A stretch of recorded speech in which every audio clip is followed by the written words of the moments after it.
सर्वप्रथम सबैलाई नमस्कार हैन। देशवासीलाई अहिले चुनावको माहौल छ। चुनावमा एकअर्काको हैन प्रतिद्वन्दी छँदैछन् हैन।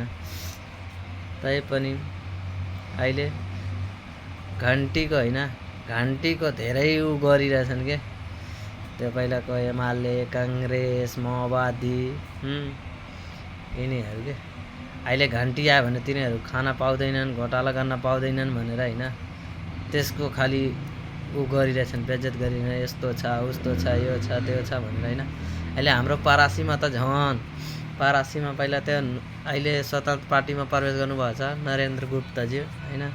पहिला उहाँ पनि कांग्रेसमा हुनुहुन्थ्यो हैन, जित्नु भएको थियो, एकचोटि मेयर बन्नुभयो हैन। मेयर हुँदाखेरि अहिले के गर्नुभयो, के गर्नु भएन हैन, मलाई थाहा होला, जनताहरूलाई थाहा होला हैन। तैपनि अलि त मान्छे हो, मान्छेबाट नै गल्ती हुन्छ, अलिअलि त भइहाल्छ नि।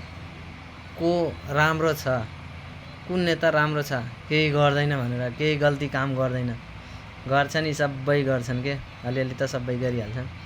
तैपनि अहिले कांग्रेसमा भए त नरेन्द्र गुप्ताज्यू अहिले कांग्रेसमा भएको भए त कांग्रेसी नेताहरू यस्तो भन्दैनन् थियो कि चावल यस्तो बाँट्यो, कुहिएको चावल बाँट्यो, यो गर्यो, त्यो गर्यो, केही विकास गरेन भनेर भनिरहेछन् के अहिले धेरै।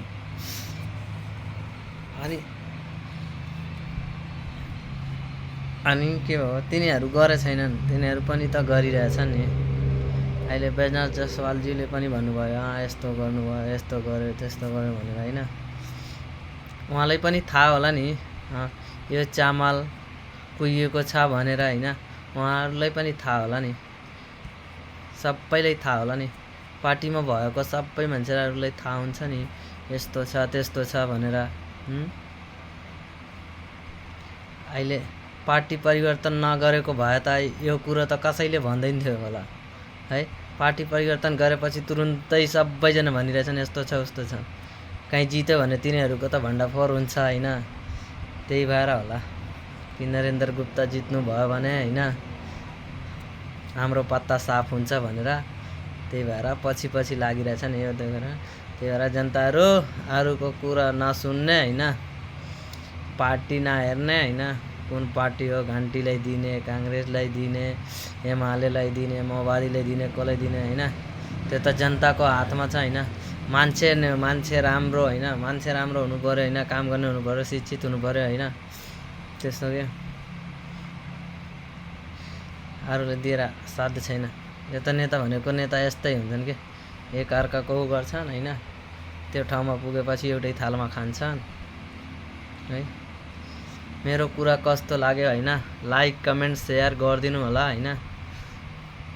मैले जनचेतनाको लागि बनाएको हैन, यस्तो कसैको हैन यो पार्टी राम्रो, त्यो पार्टी नराम्रो भन्न खोजेको हैन। अब तपाईहरुलाई कस्तो लाग्छ हैन, ल कमेन्ट गरेर भन्नु है।